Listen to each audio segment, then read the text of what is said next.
Well, they were going to ambush him as soon as he got in the vehicle. What did Hakeem Robinson do? Chased him. And then did what? Killed him. What was the intent for the three of you when you were going to that apartment complex?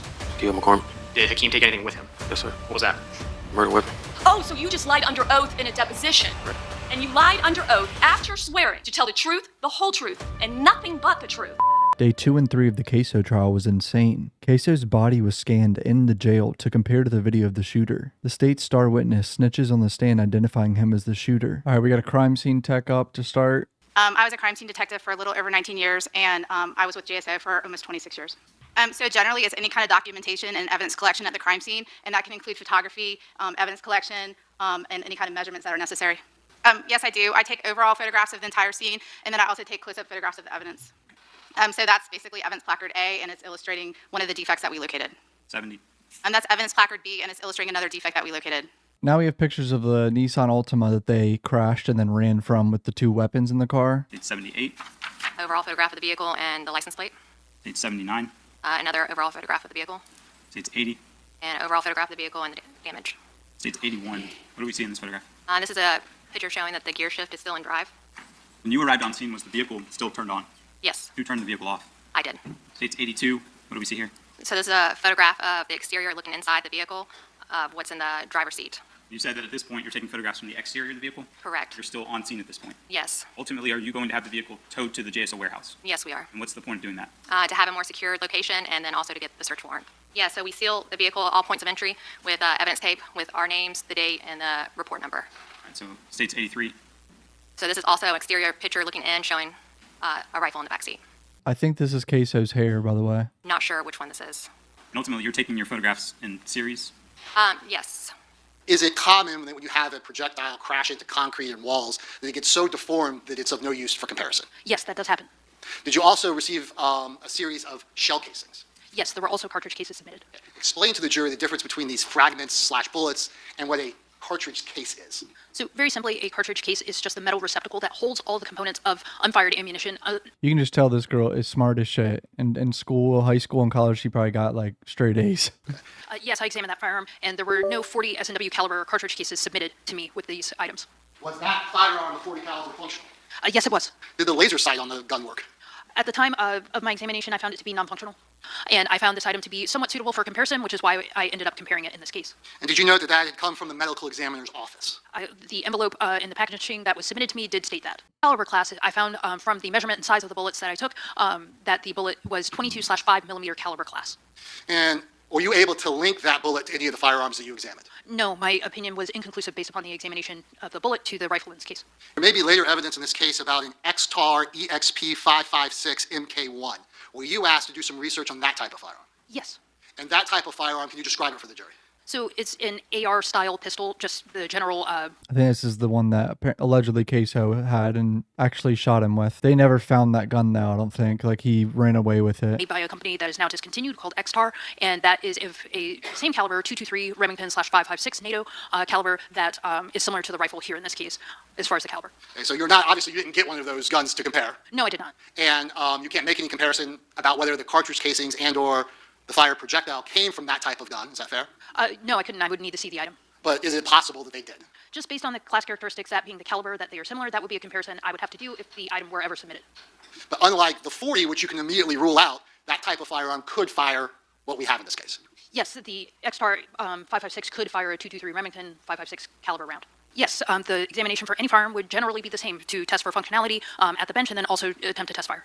So if someone wanted to intend to shoot either one of these firearms, they absolutely... Yes, I found them to be functional at the time of my examination. So I think what she just pointed out was that one of the guns that Whitaker had, like his AR or whatever that he had, it was operational and it could have been fired. I don't think he even fired it, is what she's hinting at. Like, he could have fired it, but he didn't, apparently. Did the government ever come to you and show you a photograph of a third firearm and ask you, as the firearm expert, to identify that gun? Identify the gun from the photograph. Correct. I was showed a photograph during a pretrial as far as a model that they wanted me to look at, and that was it.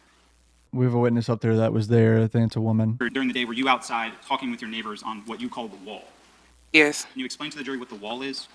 When I come out my apartment, it's a set of stairs, and on the stairs, it's connected to a wall, and you can sit there. At some point while you're standing there, do you hear something from behind you in the woods? Yes. Going back to the map, you said that you're about here, Is this the woods here where I'm drawing on the map? Yes. And what is it that you hear? We were talking and I heard like scrubbing, like a sound like a trash bag kind of rattling sound, like leaves. Okay, like a rustling of leaves? Yes. Sometime around the time that you hear that noise, do you see something else that draws your attention? Oh, so I'm guessing KSOO allegedly had someone pick him up here. The girl, Natalie, I think her name was. He cut through these woods and popped out here. A car Okay. approaching us, like coming the way we were sitting. And what was significant about the car? It was a lady driving, holding a cell phone. She looked lost, like she was looking for something. Okay. Do you remember what she looked like? Yes. Remember what race she was? Yes. What was she? She was white. Okay. Had you ever seen her before in that complex? No. And at that point, back in 2020, had you lived there for some time? Yes. Kind of knew most of the people in the area? Yes. You had never seen her before? No. Do you remember what kind of car she was driving? Like a silver four-door sedan. At some point after seeing the sedan, do you see somebody come out of the woods from behind you where I've drawn on the screen? Like moments after the car had passed, I did.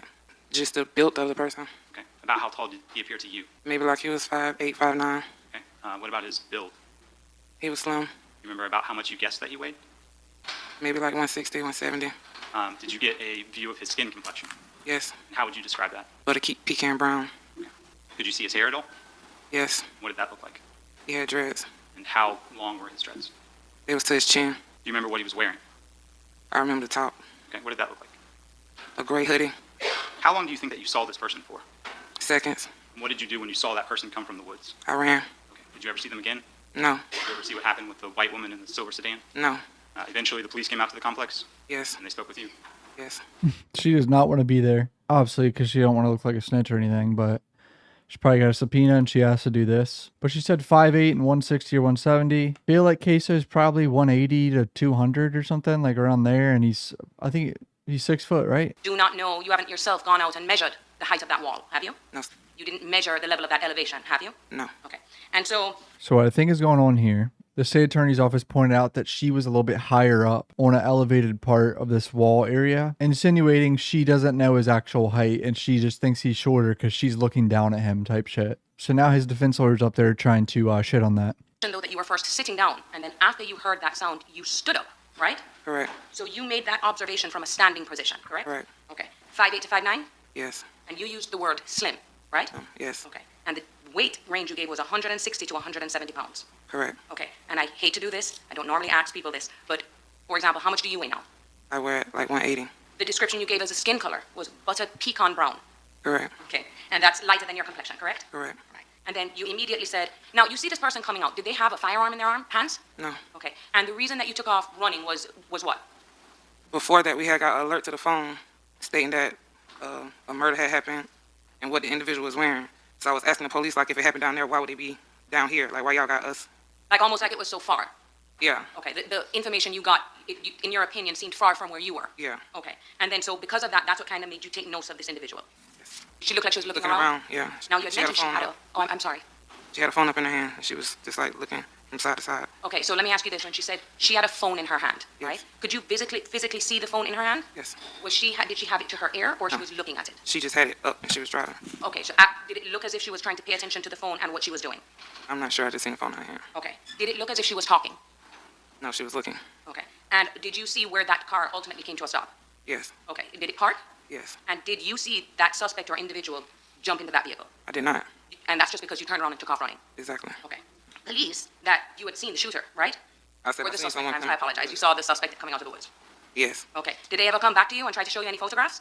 No. Why would they not come back to her and talk to her more? She's like the only person that saw this shooter's face. That's very strange. I mean, she said she could see his face. His hoodie was down. That was good for the defense there. Just shit on the investigation a little bit. For a second or two. Yes. Do you think that you would have been able to identify anybody in photographs? No. Oh, well, there you go. Well, I don't think she would have identified him either way, because probably in fear of looking like a snitch, sadly. All right, this lady did the whole DNA shit, so I would imagine she did the DNA analysis of the hair. Did you find DNA that was male that was foreign to Miss Buckley? I did. And did you find it on both items? I did. So was it a mixture of Miss Buckley and then this unknown person? Correct. Just the two of them? So they're going over the DNA of when Dominique Barner, the snitch that's coming up here soon, and Leroy Whitaker basically kidnapped that lady while they were inside her house after the shooting, running from the police. They left their DNA on her. I think both of them did. We'll see. DNA profile from Dominic Barner. His DNA profile was compared to the shirt from Barbara Buckley, and Dominique Varner is included as a possible contributor to the mixed DNA profile obtained from the shirt from Barbara Buckley. So a complete DNA profile was obtained from Leroy Whitaker Jr., and that DNA profile was compared to the mixed DNA profiles from the top and bottom. So Leroy Whitaker Jr. is included as a possible contributor to the mixed DNA profile obtained from the pajama bottoms. So we got both their DNA on this lady that they basically kidnapped after the murder. I did state Leroy Whitaker was included as a possible contributor, and that's the likelihood ratio of 700 billion that I gave. And when I compare Hakeem Robinson, I do also include him as a possible contributor to the mixed DNA profile. And it is the same likelihood ratio. The observed mixed DNA profile is greater than 700 billion times more likely to occur if the sample originated from Hakeem Robinson and 2 unrelated individuals than from 3 unrelated individuals. So KSOO and Leroy both have DNA on the shirt in the car. When I look at items, I'm trained in identifying stains, so I do look for specific stains that would have characteristics of blood, if that's what you're referring to. But I don't know if it's going to be a mixture when I'm swabbing something for wear or single source, or maybe no results even. Not necessarily sweat, just I know that has the most contact with their body, so it would have skin cells on it to identify who was wearing the shirts. DNA technology can tell us a lot, but it can't tell us when that DNA got on that shirt, correct? That's correct. There we go. I was waiting for her to do that. She said this in opening statements. DNA in the car doesn't mean that the DNA was in the car the day of the murder. In this particular case, you were never given a standard of Dominique Varner, That's correct. so you did not include or exclude him from any analysis you completed.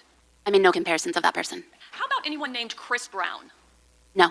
How about anyone named Torrigan Williams? No. So just point out that the other people involved in this weren't even tested against the DNA in the car for some reason, which is kind of bizarre, but trying to shit on the investigation. Shirt from the driver's seat that I collected approximately 70 apparent hairs, and that there was a clump of apparent hairs and some also remained on the shirt. And on the other white t-shirt from the rear, that had about 65 hairs, and some also remained on the shirt. Safe to say, when you get that, it was a dirty article of clothing. I actually notated it was not very dirty. Look, I have a dog, I have hairs all over my clothes, but there was a lot of human hair on that t-shirt, right? I can't testify if it's human hair. I noted there were hairs. Bro said it was dirty. She said, actually, I pointed out it was clean. Let's leave it at this. It was not a freshly laundered shirt. I don't know when it was laundered. Freshly laundered meaning that it's clean, it's folded, like the shirt that I put on today before coming here. Do you have any indication that that was a clean, freshly laundered shirt? I don't. So what KSOO's lawyer is doing here, he's trying to be like, this shirt wasn't clean for weeks, so KSOO probably just had it on weeks ago type shit. In January of 2020, were you dating someone? Yes, And what was that person's name? Torrigan Williams. So this lady was dating one of the suspects in this case, I think. During your relationship, did Torrigan actually move in with you in Dalehurst? Yes, Was Torrigan also part of a local rap group named ATK? yes, What about Abdul Robinson Jr.? yes, Did Torrigan and Abdul Robinson Jr. hang out quite a bit? yes, And when you were around them, did you notice whether or not Abdul Robinson Jr. had any physical impairments? yes. And what did you observe? He walked like with a limp. Do you know why?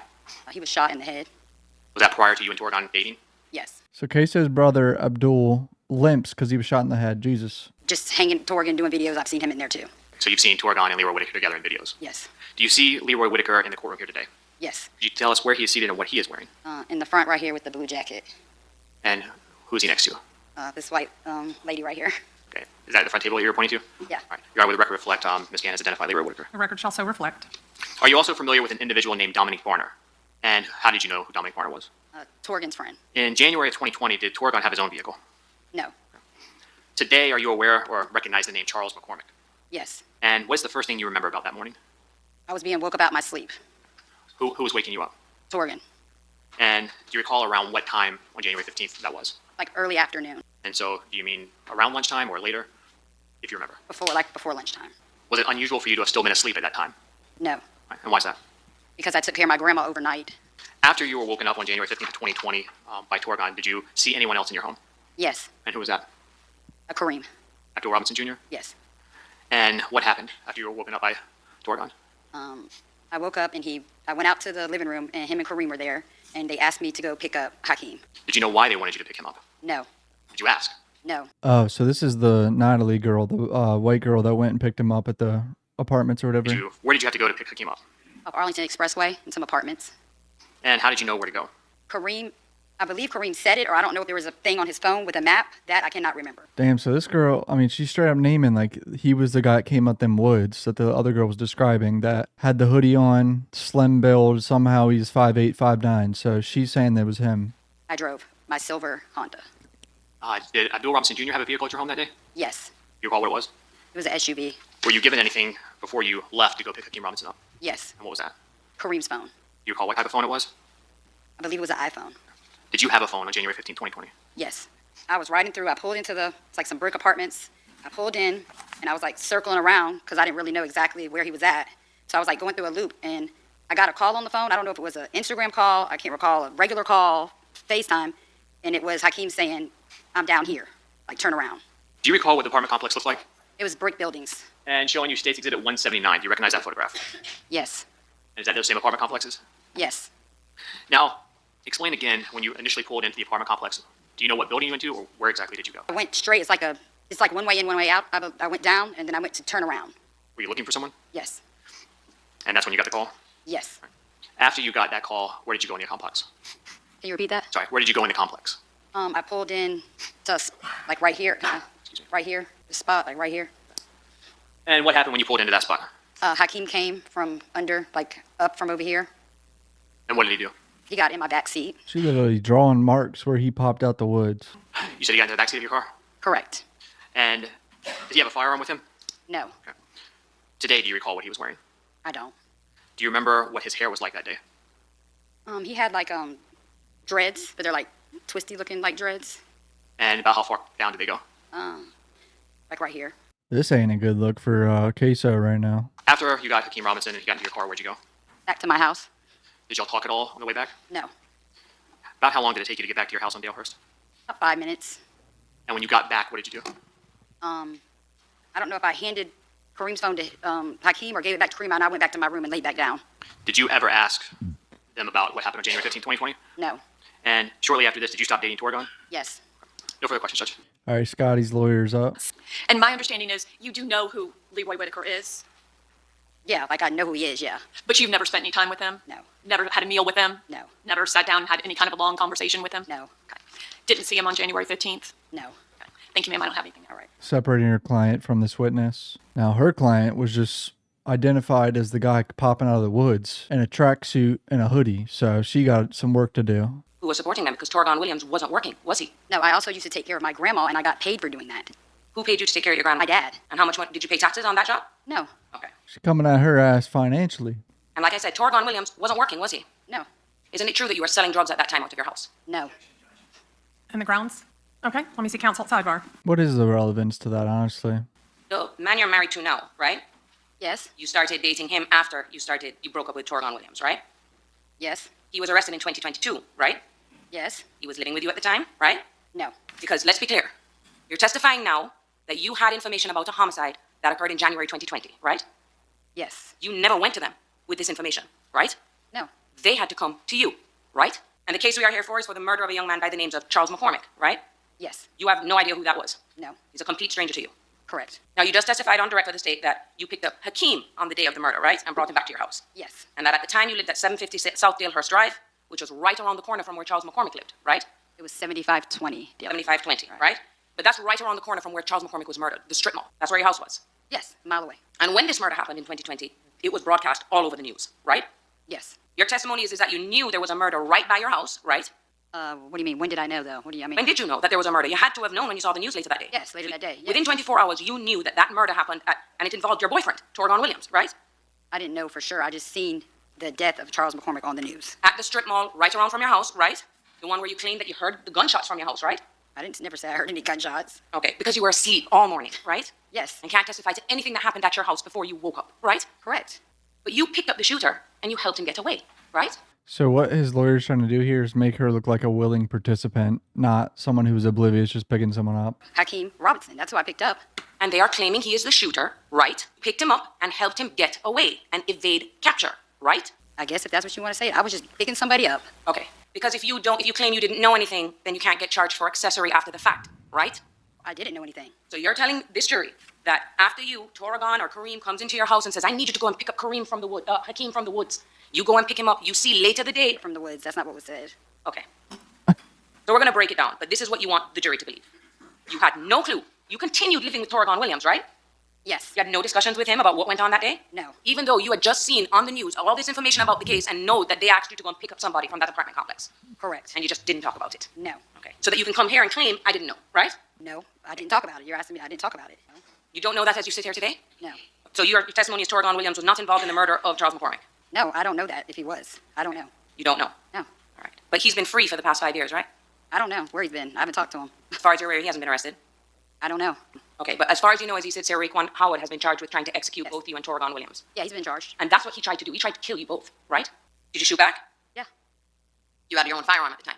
Yes. She shot back at someone attacking them? What the fuck is going on here, dude? Yeah, they basically get traction with their music because one will sing something bad about the other, and then the other will sing something bad about the other, right? Correct. Almost like Kendrick Lamar and Drake do right now, right? If you want to put it that way. Gets them at the top of the charts, right? I guess. Perform at the Super Bowl. Well, the Drake and Kendrick beef isn't really at the violent level that this beef is at, but sure. And it's not until April of 2022, over 2 years after the murder, after all of this has been on the news, that you claim that you know something about the case, right? Yes. You didn't go into their office of your own free will, right? No. You all of a sudden received a subpoena from the state attorney's office to go into their office, right? Yes. If you don't comply with that subpoena, you can be held in contempt of court, right? I guess. I don't know what happens if you don't. And you didn't just show up on your own, did you? No. You showed up with your lawyer. Yes. You go to the state attorney's office because they've ordered you to do so, right? And you have a meeting with law enforcement, right? And your lawyer. Yes. That initial meeting that you had with them is not recorded. Trying to sway the jury to not believe anything this girl says because she's doing it in her best interest. I'm pretty sure it was Torgan because Kareem wouldn't come back to my room to wake me up. You know what I mean? But I can't really remember, but he came and woke me up, and then that's when I went out there. But Kareem did hand me his phone. Okay, so now your testimony is you know for sure that it's Kareem's phone as opposed to Torgon's phone? I never said it was Torgan's phone. Or did you say before you didn't know which phone it was? No, I knew it was Kareem's phone. Okay. She had to have known something was up, bro. That's so sus because you get woken up by your boyfriend to go pick up someone else, and you're like, why didn't you go pick him up? The fuck? Why do I have to pick him up? Then Abdul hands her his phone. And she's like, I got to use your phone to go pick up whoever I'm picking up. Like, she had to have known something was going on. That's so sus. It's Kareem's phone. Yes. And you know it's Kareem's phone. Why? Because it's coming out of Kareem's hand and handing it to you? And you can't testify to anything that happened in your house or anything that morning until he wakes you up from your sleep. Yeah, I was asleep. Okay, so you wake up and he goes, hands you your phone and says what? Wait, hold on. Torgon wakes you up, you go Right. outside. What does Torgon say to you? Torgan says, well, Kareem is like, I don't remember which one. One of them were like, we need you to go pick up Hakeem. You don't remember which one though, right? Yeah, it's a blur of that. Okay, so they say to you, we need you to go pick up Hakeem. You don't say why? No. You just I was follow still orders. half asleep, too. You got to think, I just got woken up. So I'm already aggravated. So. But if you're aggravated, wouldn't you say, why should I have to go pick him up? That's your friend. You go pick him up. I just said that. I literally just said that. It makes no sense. Didn't say that. You're just following the orders of your 21-year-old boyfriend. I guess. Okay. So you don't know anything, you just say, okay, sure, I'll go. Right? Yeah. You don't remember if they told you where to go. You don't remember if a pin was sent on the phone, which should be reflected on some record somewhere, right? But you somehow knew exactly where to go, right? You get in your vehicle, right? Mhm. You drive over there, right? Did you stop anywhere else, or you went directly to the location that you needed to go? Directly. Correct. Okay, so even though he came out and got in the car, you can't tell this jury what he was wearing. No, I can't remember. But you remember what his hair was like, right? Well, I remember he had like the little twist, yeah. You said dreadlocks, but that's not correct. Dreadlock twist that's the same thing to me. I To don't you. think- Yeah. Okay, there's a difference though, right? Between dreadlocks, which are I mean, thick, some people take their dreadlocks and they do like a twist thing, so. and I see you doing like this, like you're saying little twisties Oh. on his head. No, I believe they were like right here. But you say, I believe. Yeah. But you don't know, right? No, they were right here. They weren't long. Things are getting feisty. Okay? And you described him. You described him as not skinny, right? No, he had like a little weight. He wasn't like slim, you know what I mean? He had a little, Weight on him. He was a big guy, right? Back then, in 2020. I wouldn't say he was fat or anything, but he wasn't like skinny, you know what I mean? I don't know how to explain. What I said in my other video, he was like skinny fat, bro. Like he had skinny ass legs, but he had love handles and little tits. He wasn't heavy set. There's a difference. He was skinny fat. Skinny. Yeah. He wasn't slim. Yeah, He wasn't slender, right? he's not skinny bony, but he was still like slim, you know what I mean? So your testimony today is now that he's like skinny? It's He was not back then? No, he's not like, you know, some people are real skinny, right? You got bony, Mhm. and you got people that are like slim, but that's not like skinny. You know what I mean? Like bony is skinny. Why is no one saying skinny fat? That's the right term, technically, for a male that has tits and love handles and skinny legs. He had weight on him. That's the words you just used. You went like this, like to say he had a belly on him, right? No, I don't know if he had, no, I don't believe he had a belly on him. You don't know anything. You don't ask any questions. You say that this person, the shooter, who you claim is Hakeem Robinson, jumps in the back seat of your car, right? Correct. Did you see him with any phones in his hands? No, Okay, no phones. no. No idea how that person would have been communicating with everybody else to find out where he is, right? I didn't see a phone. Okay. Didn't say a word to you in the car, right? What, like what? You go pick someone up after being woken up. The motherfucker doesn't say a word to you in the car. We're supposed to believe that? This is all so sus. Yes. It should be reflected on Kareem Robinson's records somehow, right? Yeah. Because you're testifying that it happened. Yeah. Otherwise, it would have just been magical for you to figure out where the shooter was, right? He had to let you know where he was. Yeah. Okay. And so he gets in the car, you pick him up, you don't ask any questions, you drive back to your house, right? Correct. Sat in silence, no, nothing, right? Sounds like KSOO is the only smart one to use some sort of different phone or an app that the police didn't find that could call people. I don't know. Then you go back to your house, right? Correct. Go back into your home, right? Correct. And fall asleep, right? I go back to sleep, yeah. Go back to sleep. So you now are not a witness to anything else happens for the rest of the day, right? No. You didn't get a pin drop from Dominique Varner asking you and Torgon to pick him up from a woman's house? No. Okay, if Dominique Varner comes in and says that, he'd be lying? Yeah, I don't. You weren't stopped by police, which is why you and Torgon couldn't pick up Dominique Varner from that house? No. Okay, you were asleep at that time, right? Yes. Okay, so the only time you were awake for that day was for you to get up, right? Correct. Not ask any questions, right? Right. Go pick up a stranger, basically, to you, Hakeem Robinson, right? Well, I know he's not a stranger, but yeah, I know. Because he's famous, you know who he is, right? Well, I know he's because he's Torgan's cousin. Yeah. And you also know him as KSOO, been to his music videos, all of that, right? Okay. Okay, you go pick him up, don't ask any questions, go back to your house and fall asleep, right? Correct. Okay, and that allows you to say, I didn't know anything, I didn't help anybody do anything, right? Correct. Okay, so that you can't get charged with accessory. Yeah, I guess. No, you can't. I don't know. Okay. When defense lawyer is doing a good job at making her untrustworthy. All right, they have some sort of like body scan situation. This is going to be kind of funny. Exact copy of the original evidence, and we conduct all our work on the working copies of the evidence. What did I say? Bro is like slim, skinny, but he got love handles and tits. We were seeking to have a 3D terrestrial laser scan of the crime scene, forensic photographs of the crime scene, and we also took drone footage of the crime scene, as well as we scanned 3 individuals in a correctional facility. Can you explain what we're looking at in this photograph? This is the crime scene that my team scanned, and we applied a grid to the scene as well for our references. Bro, what? They scanned the crime scene where the shooter ran and then scanned these boys at the jail. What the fuck? This is some crazy use of technology here. On the left-hand side, you can see these orange dots. Those are the positions that the laser scanner was positioned to actually scan the scene. And on the right is a photograph of the scene. This data was important to collect because we needed an accurate dimensional analysis of the scene. And that way we could stitch the 2D video to the 3D data that we collected of the scene.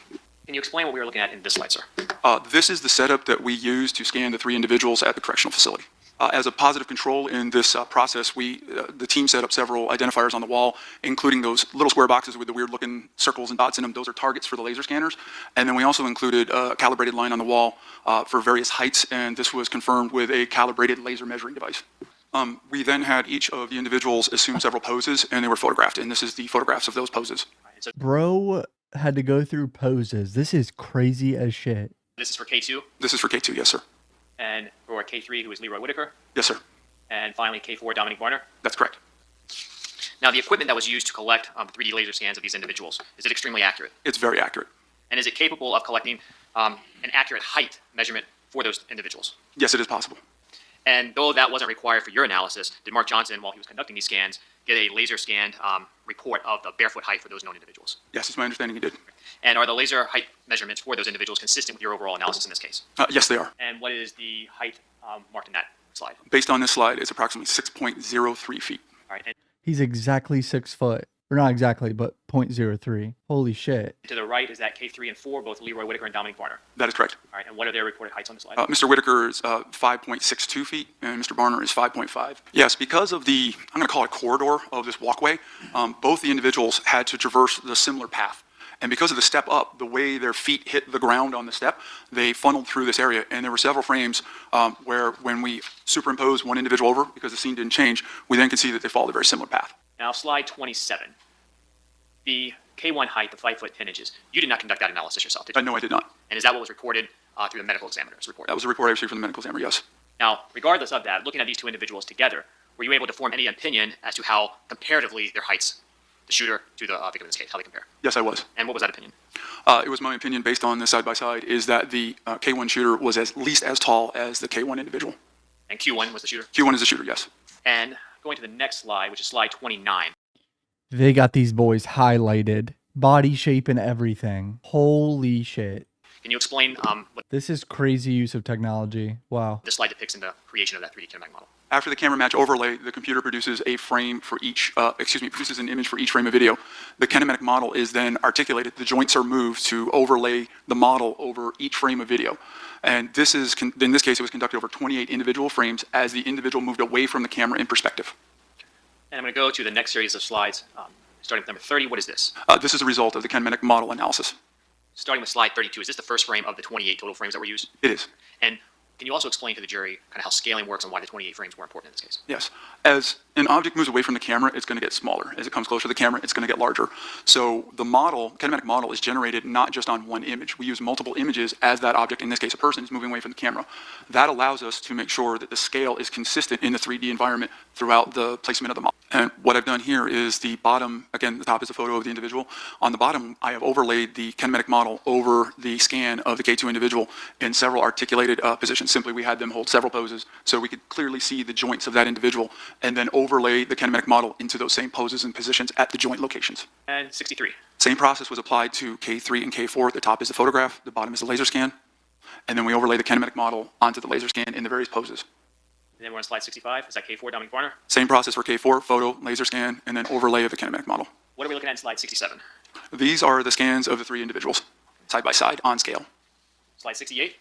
This is taking the scale They put the scan in the picture. scan of K2 and placing that individual at scale into the 3D point cloud data. Slide 69? This is the same with K3 placed into the scene at scale. And then slide, I've never seen anything like this. This is insane. slide 71. Is that just a composite showing K2, 3, and 4 to This, scale? this is a summary showing all the individuals. Oh, And Jesus. slide 72. Oh, dude. The more this looks like KSOO's body shape more than anyone else's. Slide 72 is a single frame of video where the questioned individual is seen stepping up onto the platform. Bro, yeah, like that looks like a skinny fat dude. This is the relationship of Q1 in the video to K2, the scan of K2. And K2 would be Hakeem Robinson. That is correct. Whitaker's way too skinny to be this guy on the left. Q1, the shooter, and on the right is K3. And then slide 75. Same for K4. Slide 76. Here we have the scan of K2 side by side at scale with the Q1 shooter. Slide 77. Same, this is the Q1 shooter at scale alongside K3. Wow. Slide 78. Same with K4. He's too small. The snitch, this guy looks way too small. Like, look how big this guy's hips are and shit. Wow. Slide 82. In this slide, it is the at scale, the Q1, the shooter, the kinematic model of Q1, and the scan of K2. And K2 again is Hakeem Robinson. Mr. Hakeem Robinson, yes. Slide 83. We have the video of Q1, the shooter, the kinematic model stood up of the Q1 shooter, and the model of K3. And that's Leroy Whitaker, K3. Correct. All right, and then K4, Dominique Varner. Same as the other two. And slide 85. Again, at the top, we have the model, we have the video of Q1, and we have the model of Q1, and then we have a composite summary of all the previous analysis on one slide. Were you able to, based on this data and analysis, come to any conclusion? Here's the model they got of the shooter in the middle. And then look at KSOO, bro. He's close as shit to that model. Like, they look really similar. Here's Whitaker. Whitaker's too small. Clearly, like his shoulders are way lower. This motherfucker is just way too small of a person. Look at where his butt is compared to the model's butt. Like, he's way too small. Individuals could be excluded from being the shooter captured on video. Yes, I did. And using slide 86, can you tell the jury what your conclusions were? Yes, it's my professional opinion based on my training and experience and the results of the body morphology analysis that K3, Leroy Whitaker, and K4 could be eliminated as a possible candidate for the identity of Q1, the shooter. So just to be very clear, K3, Leroy Whitaker, and K4, Dominique Varner, excluded? Are excluded as possible candidates for the identity of the shooter Q1. What about K2, Hakeem Robinson? Could he be excluded? K2 cannot be excluded as a possible candidate as the shooter Q1. Holy shit. They got these boys 3D scanned with some nerdy technology, pinpointing the shape of them, the weight, the height, everything. There's definitely some jurors that are going to believe that. Were you also asked to do a comparative analysis between firearms? Yes, I was. And was that specifically the firearm that was captured on the dash cam video by the shooter, as well as a firearm in a music video? That's correct. Slide 89. This is our item 5, which again was a music video that was sent to my office as evidence. And are these the music videos that you were referring to Oh no, there's KSOO picture with the gun the shooter had in his hand. in terms of doing a comparative analysis with that firearm? Yes, they are. These are photographs. I was able to acquire a known MK1 weapon from a manufacturer, and these are the forensic photographs of that weapon. And then that was compared to the Q2 which again, we saw a bright area of contrast by the end of the weapon that was consistent with the Q3 and Q4 shiny. Oh my god, the barrel is like identical. It's like shiny chrome. Again, three additional frames on the left, same process was done to compare against the two music videos. After doing that, Oh my god, the music videos. Self-snitching, dude. Your music videos had the gun in it. This is not a good look. Some jurors are going to believe this. basically all sides of the firearm, were you able to reach any opinions in this case regarding that comparative analysis between the firearm in the dashcam video held by the shooter and the firearms depicted in these music videos? Yes, I was.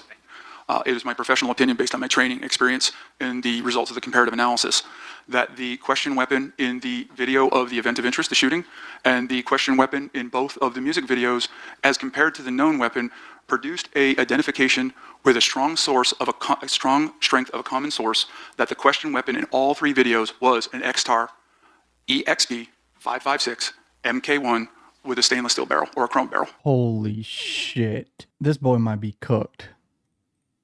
I think you had no further questions. Our defense is up on cross. Gonna try to shit on this guy's whole nerdy technology stuff here. The weapon that's in his hand right there, not the other two. The same one as before, that you have no evidence that that gun wasn't given to him by one of his non-rapping, remaining in the streets friends. I have no idea where the origin of that weapon was.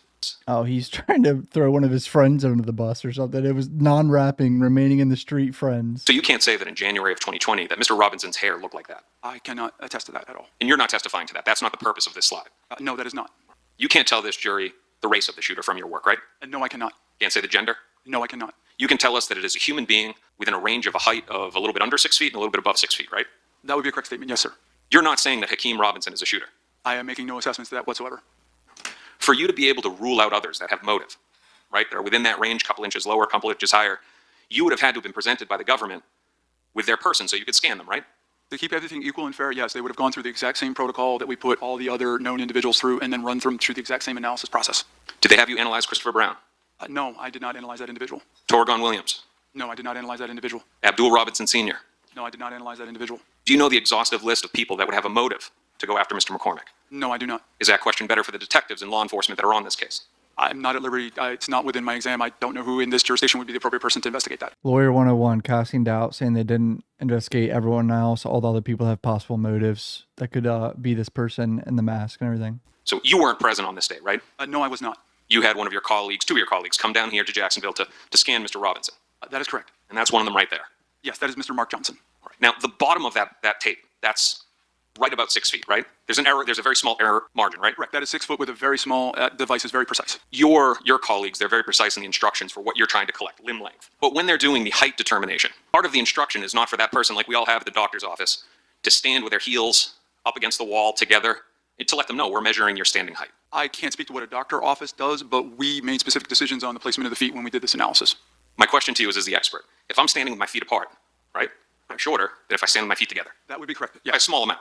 Yes, by a very small amount. Yes, that is correct. Also, if my posture, like in the one all the way to the left, if my shoulders are hunched and I don't know that I'm being measured for height to stand up straight, like my mother and my doctor says when they're measuring me, then that may throw it off by a very small margin. It could, and we addressed that written protocol. I developed I believe it was a 8-page written protocol that every candidate that went through this exam was read the exact same thing, and we did, I believe in that protocol, indicate that they should stand fully erect in a comfortable position with their back to the wall, and then we gave the individual poses that they were to hold for a short period of time while we scanned. His head, or the crown of his head, and again we can't tell because of the hair, appears to be, and if we look at the slide that's in the middle, this one right here, that he's above the tape. Do you see what I circled? I see what you're referring to, sir. It looks like again, evaluating that image right now, it looks like his hair has moved, not necessarily the position of the crown of his head. Now again, we don't have great posture, but at all times you'd agree that he's at least eclipsing the bottom of the tape. I would agree with that, yes, sir. And the bottom of the tape is 6 feet. That is correct. The thickness of the tape, 1 to 2 inches? I'm not aware of the thickness of the tape that they used. It appears it would be consistent with a half-inch to approximately half-inch of tape. So defense lawyer is trying to cast doubt on the accuracy of this. I still think, I mean, this one right here, his chest is up. The hair's a little poofy. He's right around 6 foot, bro. Like maybe 6.5 feet. Tops. Over here, the fucking pole is smashing his head down right around the 6 foot mark. There's not much doubt there for me that this guy's right around 6 feet tall. A juror might believe that the hair popping up a little bit, he could be 6'1" or 6'2". So standing here today, are you able to say that Mr. Robinson, that his accurate standing height is actually 6 feet, and what would that be, about 6 feet, half inch? Approximately, that number would come out to about 6 feet, half inch. With proper posture, he could be 6'1", 6'2"? That is a possibility within the range. If that was a specific exam that was to determine his height, we would be more precise about the position we would put him in, but the focus of this exam was not to measure the height of the individuals. The government flew you all the way in from Colorado? That is correct. They paid for it? They will pay for it. Yes, that is correct. And that doesn't go to the 70, 80,000 you've already been paid? No, that does not. There's nothing stopping you from taking a tape measure, measuring Mr. Robinson in front of these juries right now, right? Scientifically, I would not agree to that for many reasons. With a tape measure, the accuracy is just not there. We'd have to have controls. We'd have to have calibrated devices. I would want to measure him 3 times. There are different ways that we would measure him if we weren't going to laser scan him here in the courtroom. All right, so Mr. Latham, you just told us with all the equipment that you guys brought in and all the scans and all that. All right, this lawyer's kind of cooking though, right here. Any amount of doubt, that's all they need to really shit on this guy. You could use that to measure him. You could do that and get more precise than was done with all the lasers and the scans in the digital stuff. It all depends on the quality of the device and the calibration of that device. The device that was used to scan these individuals was over $100,000, and the individuals that used it had well over 40 hours of training specifically on that device. And the exam, if I'm asked to do a height determination, that is a completely different type of exam than a body morphology analysis. So what I'm saying, Counselor, is the scan itself, if you came to me and said, I want to know the definitive height of this individual, then I would have developed a completely different protocol. The most efficient way would be... So now he's saying this wasn't even specifically for height. This was like the entire body shape. And then measure to the crown of the head, but that's a bit intrusive. So we would have to go about that process in different scientific, repeatable, and accurate ways to determine the height. Measuring him with a ruler doesn't cost 70 or 80 grand, does it? I don't believe it does. All right. At the end of the day, and perhaps we can agree on this, you could give the accurate height of Mr. Robinson, but they didn't ask you to do that. I was not asked to determine the height of any of the individuals specifically. As a result, in a conclusion, some of those heights were determined through various empirical means and through the data that which we collected. I'm not aware of when the shooting happened, sir. If you give me that data, I could tell you because the scan was done... January 15th, 2020. Okay, that's a correct statement, sir, yes. The scan was done in November of 2021. There's no reason to believe that somebody would gain weight inside of jail, right? You have no reason to believe that? I have no knowledge either way. He's not out of custody still eating that record deal food. He's in there eating what's given to them by the jailer, right? I would assume so. I have no knowledge as to food service within the correctional facility. The lawyer's doing his job, man. And I'm giving you the information right now that the 2 people in this, K1, who's Mr. McCormick, and Q1, who's the shooter, we know, it's known, that the weight of Mr. McCormick from the doctor is 143 pounds. You'd agree with me that the shooter is not appear to be 100 pounds heavier than Mr. McCormick? Go ahead. Sorry. Did you restate the question, sir? Yeah. We know K1 weighed 143 pounds on that day. Q1, the shooter next to him, that person doesn't look to be 100 pounds heavier, right? Again, Counselor, I did not do any weight analysis. This data is not appropriate for weight analysis. I have no grounds to answer that question, sir. I'm not asking you to do this in-depth analysis. I'm asking you, both as an expert, but as a human being with common sense, the guy on the left is 143 pounds. Are you telling me the guy on the right is 100 pounds heavier than him? Wasn't answered. I think the answer was I don't know, so I'm going to sustain the objection. So on here, on this exhibit that you have going to the jury, you can't say that Mr. McCormick with the inch shoes and a potential of an inch shorter or an inch taller was exactly 5'10". That's an estimate. Correct, that is an estimate. That is correct. Within a range of a couple of inches. That would be a fair assessment, yes. All right. Now, in the comparison here, the bodies are in motion. They look to be the same distance away from the camera, but each one of them is in a different tight motion. They're in different positions in a similar bend to the major joints, but they're in a similar position, yes. When the body moves, it drops down, right? Yes, during the gait and stride, the height of the individual can change. And you can't say that based on their body posture, the way that their muscles are contracting, the joints are bent, that they're at exactly the same degree of drop. I would agree with that. They're not in the exact same positions. I always find this so interesting. The only people that really know if KSOO's the shooter in this courtroom is KSOO and Scotty sitting over there. Those two know if he's really the shooter sitting on the screen right in front of them. Like, that's crazy to me. Everyone else is like, it could be him. Like, it's a good chance, but who knows? You can't say where the crown of the head is. No, I cannot. You can't say whether that adds an inch, 2 inches, 3 inches, right? Correct. I cannot assess that. All right. Lawyer's doing his job, casting doubt on this. When we took the video and we laid it over the 3D point cloud, we only used the video camera match overlay that stitched together 2D, 3D to generate that kinematic model of Q1. At no time did K2, 3, or 4 were they used for the purpose of generating that kinematic model. So explain to this jury, what is this yellow line then? The yellow line is the outline of what they call the skin of the model. When we generate these models, we identify it as a humanoid, so the major joints are in this model. And then the joints are moved to match the appearance of the CamMatch overlay frame. The yellow line is the outer boundaries of that, so we can see how well that model fits that particular frame. Then we go to the next frame and repeat that process. I'm with you now. What you're talking about is, what you're really looking at is where the joints are. It's not only where the joints are, because this is what we call, here's another term, iterative process. You go to the first frame, you develop the model. Then you go to the second frame, and that model carries over to the next frame, and you move the joints. It doesn't mean that you can lengthen or shorten a given angle. Right over my head. What I'm asking you is this. This yellow model, is that in any way influenced by the joint placement of my client, Mr. Robinson? No, it is not. So then what's the relevance of this? How is Mr. Robinson being analyzed here? The relevance is we have an unknown individual depicted in a video. We have 3 individuals that we have the luxury of getting very detailed data from those individuals. The individuals in this video, both the decedent and the Q1 individual, we never see them standing up. The power of the body morphology analysis is, if we model the Q1 individual correctly, repeatably, accurately, in the 3D space at scale, We can put that model in any position we want, including standing upright, feet together, feet apart, feet very, very apart. That allows us to go back into the laboratory and take the video data once we confirm the model matches, and then take any scanned person on the planet and do an analysis in any position. In traditional height determination, the subject of the evaluation must be standing relatively erect. We must be able to see the feet, knees, hips, crown of the head. In this case, I can't see the crown of the head of Q1. They're wearing a head covering. They're in a running position, so I never see this individual standing relatively, they're not walking through the scene where we can see at some point their feet are close together and they're in a relatively stable position. Here they're running. The only way to forensically and scientifically evaluate the overall size of this individual was to generate this kinematic model and in 3D space stand it up.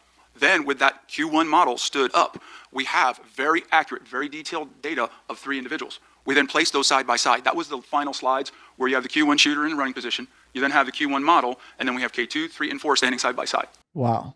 This shit is insane to me.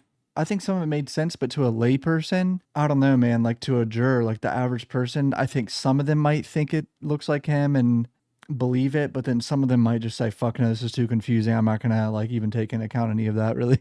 Now we have the snitch coming in, boys. This is the getaway driver that was in the vehicle with them, and he's going to testify. Would you please state and spell your name? Dominique Barner, DOMINIQUE, BARNER. And how old are you today? Say what? How old are you today? 31. Approximately how tall are you? 5'7". Have you been charged with burglary with an assault or battery and home invasion robbery for the offense that took place at 1033 Townsend Boulevard on January 15, 2020? Yes, sir. And today, are you aware of the name of the victim in that charge? Yes, sir. And what's that person's name? Barbara Buckley. Prior to that day, did you know who she was? So he's one of the guys that went in that house and kidnapped her and choked her out. He choked her ass. Based on your pleas of guilty to those charges, what is the maximum sentence this court can sentence you to? Life. Without parole? Without parole. What is the absolute minimum sentence you can get? With At sentencing, what's the minimum sentence the court can sentence you to? 20 years. That's what he wants right there. He wants to get out when he's 51. Now, do you hope that this court will consider your cooperation? Yes, sir. Are you hopeful to get the best possible sentence you can get? Yes, sir. And that would be 20 years in prison. Yes, sir. But are you prepared for the possibility you may spend the rest of your life in prison? Yes, sir.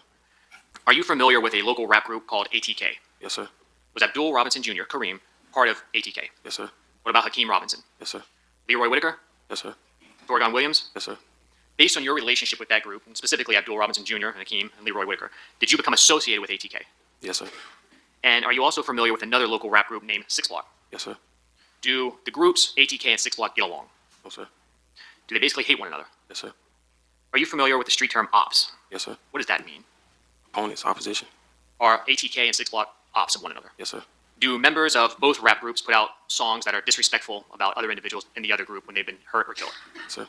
What are those kind of songs often referred to as? Diss track. Diss track? A diss track. In 2019, did Charles McCormick put out a diss track? Yes, sir. And what was that diss track or song? What did it reference? Dead people. And do you recall some of the people that were referenced in that song? Yes, sir. Who? Willie, 2-3, Snoop. Who's Willie? Willie Addison, that's Kareem's brother. Did Willie Addison and Abdul Robinson Jr. Kareem actually have the same mother? Yes, sir. And do you know her name? Yes, sir. What is it? Angie. You also mentioned someone named 23. Who's 23? Royale. Who was Royale friends with? Hakeem. Were Hakeem Robinson and his brother, Abdul Robinson Jr., close with Willie Addison? Yes, sir.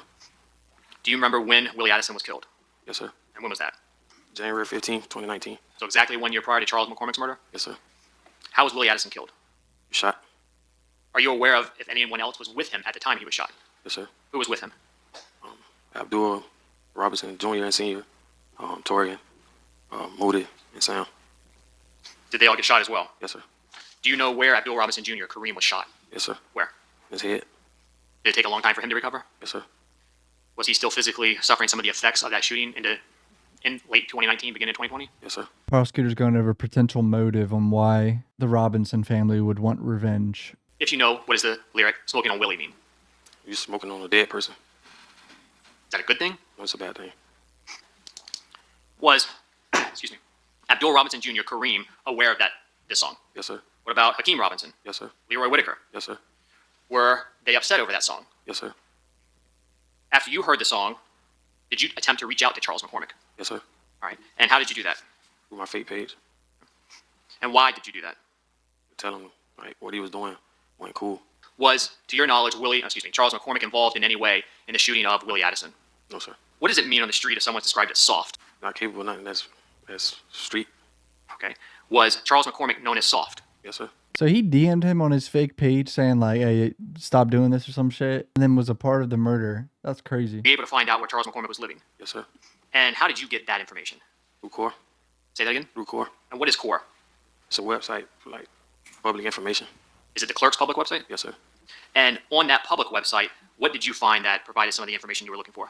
Well, I had seen that McCormick got pulled over, and it showed his address on his license. It showed his car and his license plate. So when you say he got pulled over, did he receive any type of citation? Yes, sir. Did you see that? Yes, sir. Now, when it had the address, did you get the unit number or just the address for the apartment complex? Just the address for the apartment complex. Do you recall where that apartment complex was located? Yes, sir. Where? Off Atlantic Boulevard. After you got the address for that apartment complex, did you do anything to look that complex up? Yes, sir. What did you do? I Googled it. All right. And did you see images of it? Yes, sir. Did you tell anyone that you found his address? Yes, sir. Who did you tell? I told Kareem.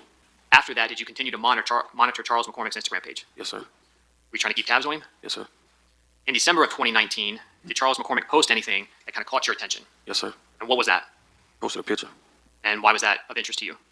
because he posted in the same apartment complex. Did you recognize that location in the photo? Yes, sir. When you saw that photo posted by Charles McCormick, what did you do? Text Kareem. Man, this motherfucker, he deserves life too. This motherfucker did so much, planned the whole murder. Let him know that he posted a picture at his house. Charles McCormick? Yes, sir. And why did you want to share that information? Basically, so we can ride through and see what was up. So after you sent that information to Abdul Robinson Jr., what happened? They came and picked me up, and we went out there to go see where he posted the picture at. Who's they? It was me, Kareem, Hakeem, and Scotty. So Scotty Leroy Whitaker, Yes, sir. Hakeem Robinson, Yes, sir. and Kareem Abdul Robinson Jr. Yes, sir. And when they picked you up, do you know what kind of vehicle they were in? He was in a Camry, Toyota Camry. Was killing Charles McCormick something that you wanted to happen? Yes, sir.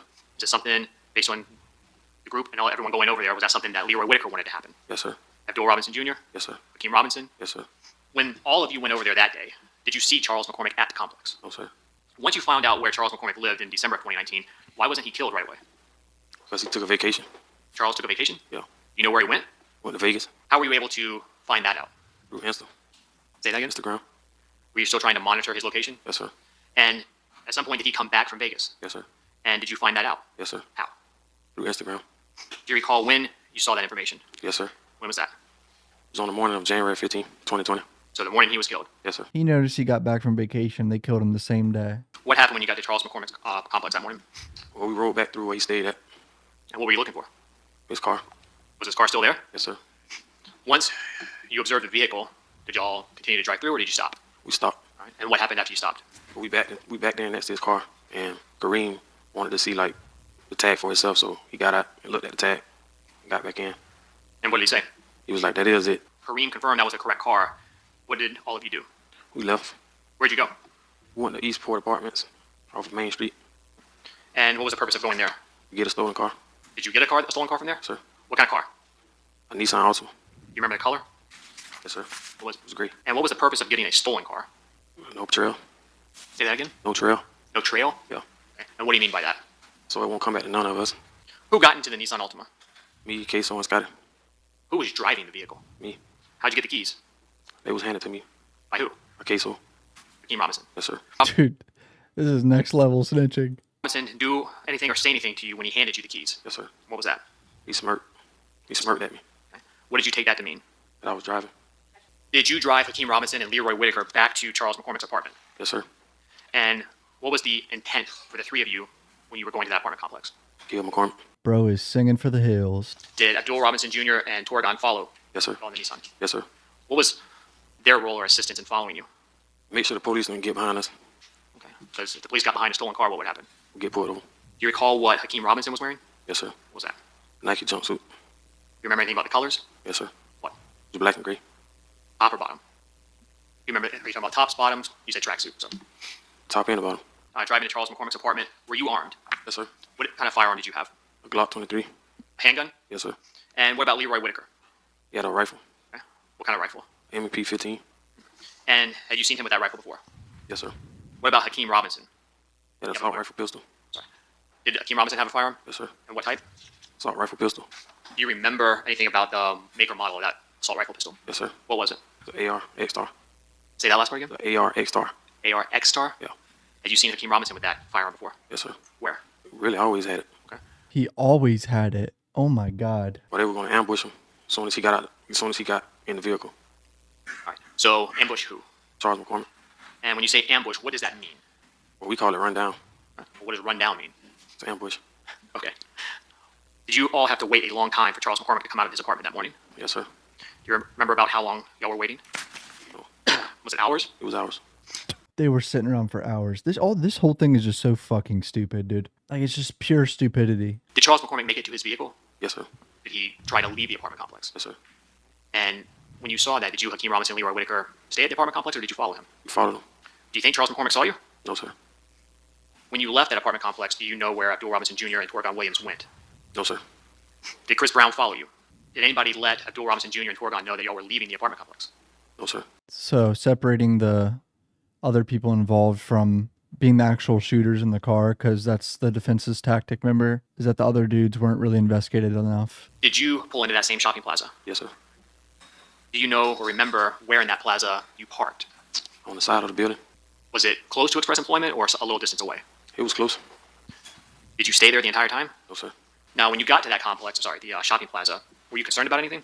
Yes, sir. What was that? Police. Why? They always at Publix. There are Publix in the shopping plaza? Yes, sir. While y'all were waiting for Charles McCormick to come out, do you know if Hakeem Robinson made contact with anybody? Yes, sir. Who?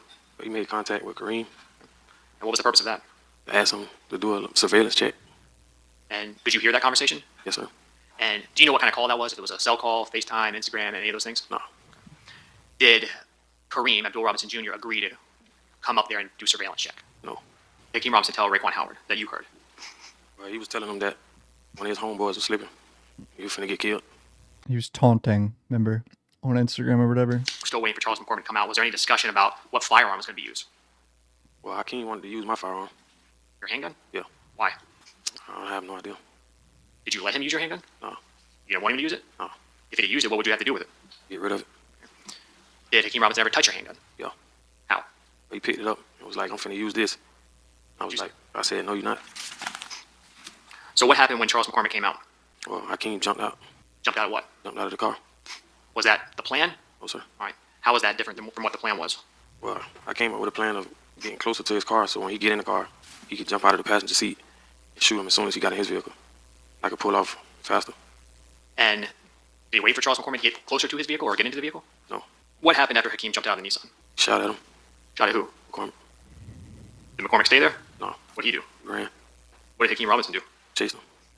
And then did what? Killed him. Did you see that? No. Where'd they go? On the side of the building. But did you see Hakeem chasing him with the rifle? Yeah. Did you hear shots? Yes, sir. And after those shots, what did you do? I went and picked him up. Picked who up? Picked Hakeem up. When you went to pick Hakeem up, where in the vehicle did he go? Oh, he got back into the passenger seat. I know a lot of people in the comments are KSOO fans and don't believe this guy, saying he lying, he just snitched, he's just trying to, it's for his own best interests, but for some reason I low-key believe him. Like the way he's talking and everything, like he seems like he's telling the truth, but it's up to the jury and if they believe him or not. Did anything happen on your way out of the shopping plaza? Yeah. What was that? The police got behind us. What did you think when the police got behind you? What did I think? Yeah. It's time to go. Okay. Did you start speeding? Yes, sir. Did you drive kind of recklessly? Yes, sir. Do you know where you were going? No, sir. Do you know what streets you made it to? Yes, sir. What was that? Townsend. What kind of area is Townsend? It's a residential neighborhood. Did Hakeem take anything with him? Yes, sir. What was that? Murder weapon. Date 76. Do you recognize this photograph? Yes, sir. And what car is it? Nissan Altima. All right, is that the one that you, Hakeem Robinson, and Leroy Whitaker are all in? Yes, sir. That tree? Yes, sir. States 87. What are we looking at there? My Glock 23. What's next to it? T-shirt. And then States 92. What's in that photo? M&P 15. Whose was that? Scotty. And what's in the seat? T-shirt. And who do those shirts belong to? Hakeem and Scotty. You recognize those two individuals? Yes, sir. Who were they? It's me and Scotty. All right. Who got to the fence first? Scotty. All right. And then right behind him? It's me. After you jumped over that fence, kept running? Yes, sir.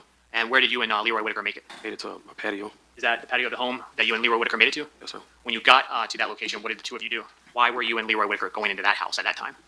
Get away from the police. So they looking for you? Yes, sir. Both of you? Yes, sir. As well as Hakeem Robinson? Yes, sir. At the time you and Leroy Whitaker entered that home, did either of you know who lived there? No, sir. Did either of you have permission to be in there? No, sir. Can't something about the adrenaline these guys were probably going through, shitting their pants, sprinting from the police, bro.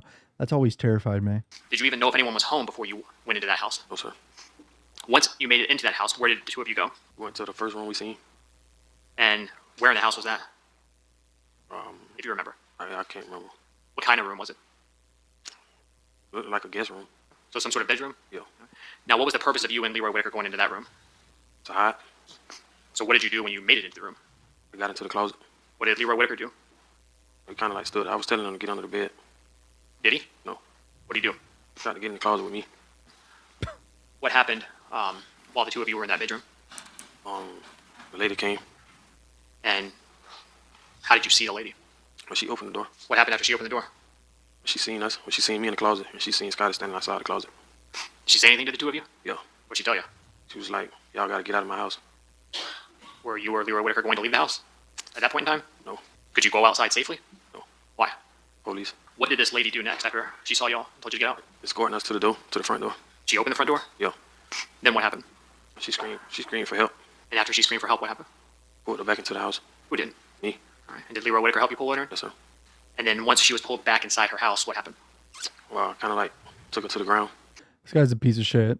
When she was on the ground? Yes, sir. What'd you do? Choked her. Say that again? Choked her.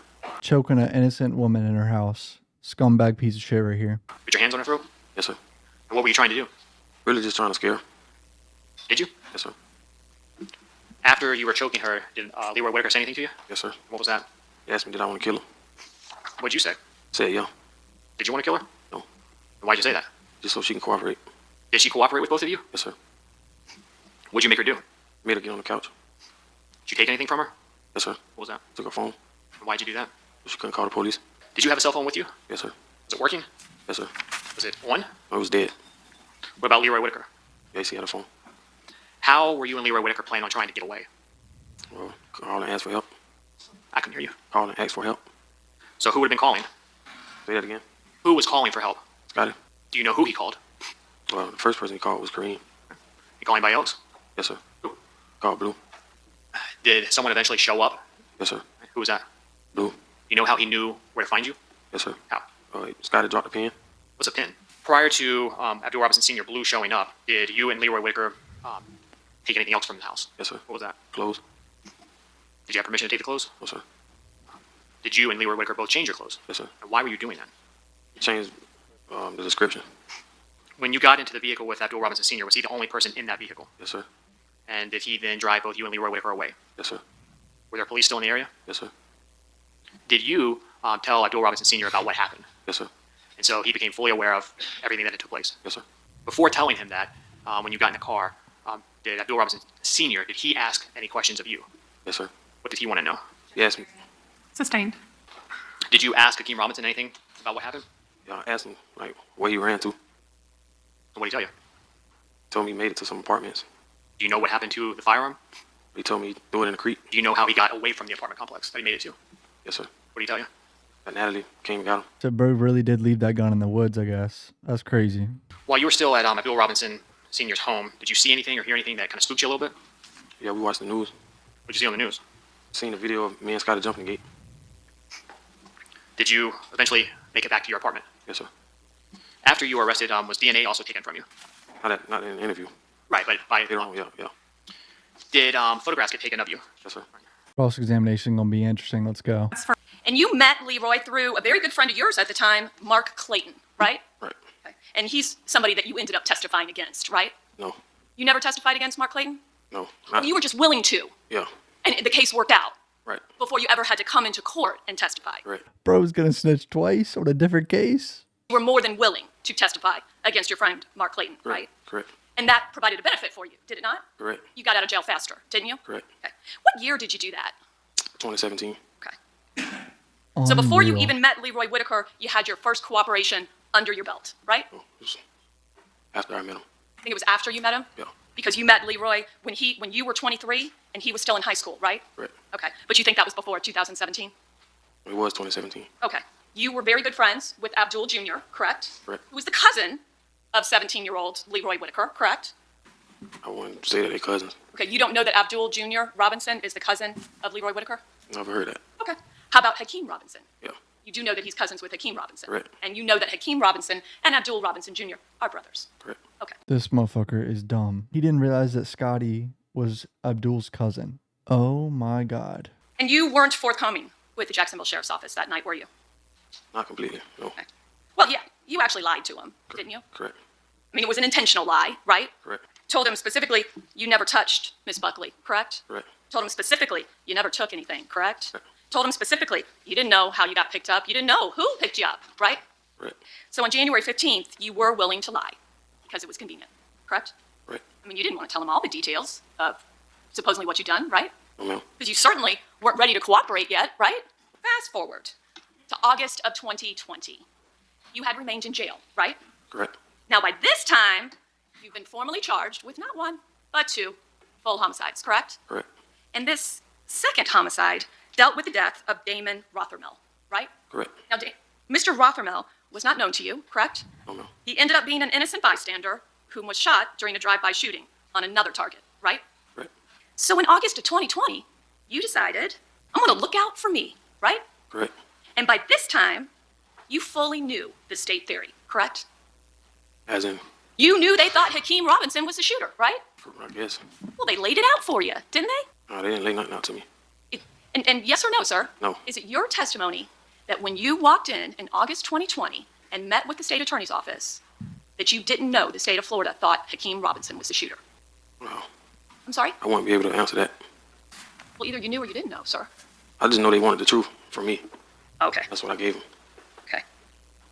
But you decided you wanted others to be prosecuted, right? I don't understand what you're saying. Well, you wanted Leroy Whitaker to be prosecuted, didn't you? Yes or no? I just wanted to look out for myself. Okay. My best interest. Okay.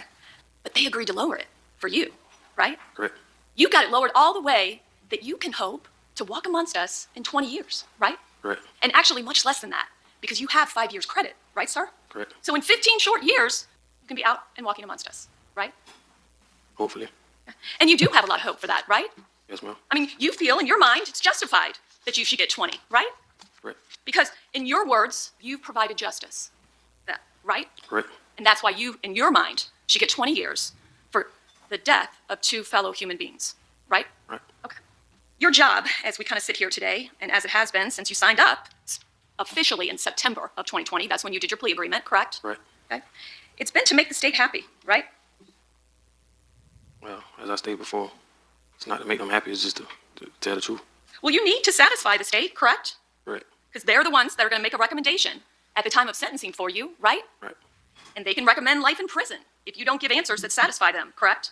Correct. They can recommend life in prison if you testify to something that's inconsistent with what they want you to testify to, correct? Right. And you have every incentive to give the answers in conformity with what you need to, correct? Correct. And interestingly enough, after you agreed to testify against your friend, Mark Clayton, you actually told him, hey, listen, I'll recant. But you knew you wouldn't, right? Like, that was kind of the funny part about it. You told him, oh, don't worry, buddy, I'll recant. But you actually knew you weren't. So you lied to your best friend, too, right? I wouldn't say I lied. You're actually no stranger to the witness stand, are you? As far as you like, right now, testified? yeah. As far as right now, yeah. Meaning you testified a lot, right? I mean, we just established you had 3 depositions in this case, correct? Right. And you've also testified in the Jermaine DeBose case, correct? Correct. And that was an interesting case. It wasn't in this courthouse, was it? No. It was in the old courthouse, right? No, it was in this courthouse. Oh, it was in this courthouse. So you were in one of these beautiful courtrooms, right? Yeah. And you walked right in, and a judge was sitting where her honor is sitting, right? Right. And the clerk swore you in, and you raised your right hand, just like you did today, and swore to tell the truth, the whole truth, and nothing but the truth, right? Right. And then you lied, right? No. Didn't you lie in the Jermaine DeBose case to make sure that he got out of jail? Yeah, I lied in the deposition. Okay, but I you didn't lied. lie at the hearing. Oh, so you just lied under oath in a deposition. Correct. And you lied under oath after swearing to tell the truth, the whole truth, and nothing but the truth. You're explaining to us you knowingly and intentionally lied, correct? Right. In a criminal case, right? Right. And what was interesting about this Lawyer 101, make the witness look like a liar and admit it. traffic ticket or as intense as a major felony allegation, right? Right. But it will list the address, right? Or the last known address, right? Yes, ma'am. And so that's what you were looking for, right? Right. Because that's how intent you were that Charles McCormick should die, right? Right. Absolute savage. Piece of shit. You did find such an address, right? Yes, ma'am. And then you took the next step. You actually, tried to go through Google and try to figure out these apartments where Charles McCormick lived, right? Correct. And it's your claim that once you find this, that you evidently have some kind of phone conversation with Abdul Robinson Jr., Kareem. Yes, ma'am. Okay. And then all of a sudden, Your claim is that Leroy Whitaker and Hakeem Robinson and Abdul Robinson Jr. just show up where you live, right? When? When was this? On the day that you found this address.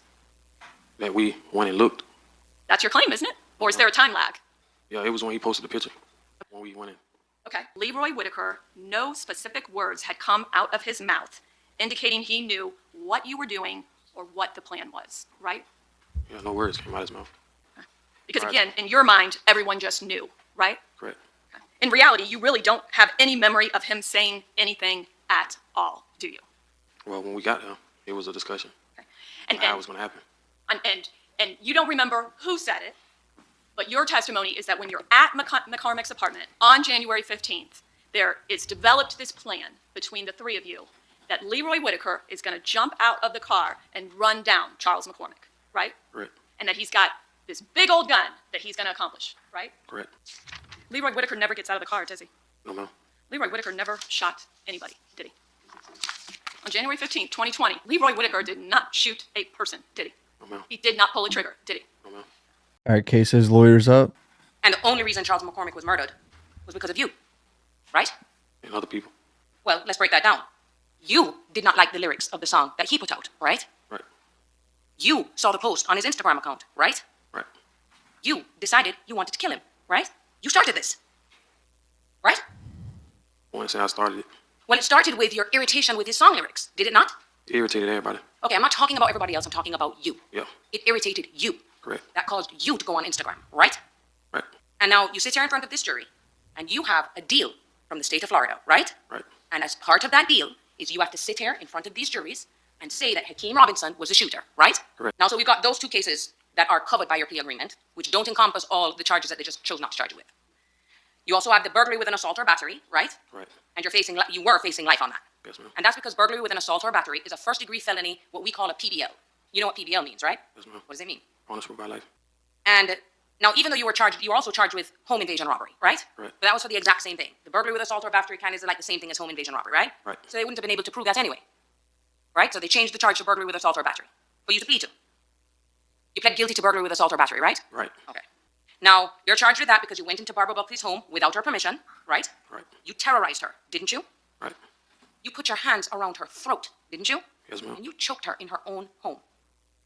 Yes, ma'am. My camera got stuck, bro. Decided to throw your girlfriend under the bus, right? Yeah. Janera Smith, the girl you were living with, right? Right. You decided to say, guess what? She was involved in that case with me too, right? Right.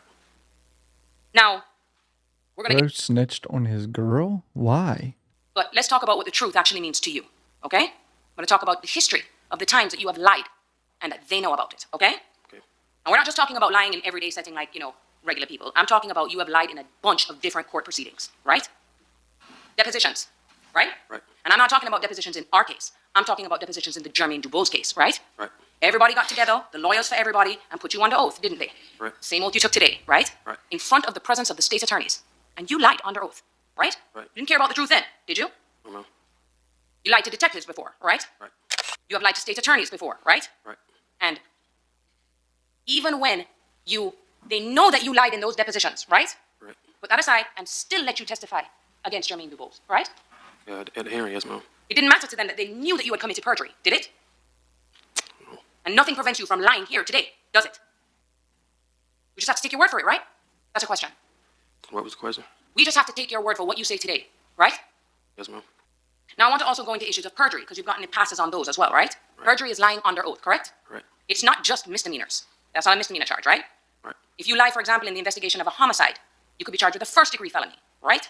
Or you don't know. I don't know. And that's because you've never been charged with perjury, right? Right. Even though they know you did it, right? Right. Over and over again, right? Right. I mean, it won't look too good to this jury if you've had like 4 or 5 perjury convictions, would it? And the only ones who decide whether you get charged with perjury or not are the state's attorneys, and they chose not to do it, right? Correct. Now, kind of like Torgon Williams. That's a name that we've heard throughout this case, right? He is someone that was directly involved in the murder of Charles McCormick, correct? Correct.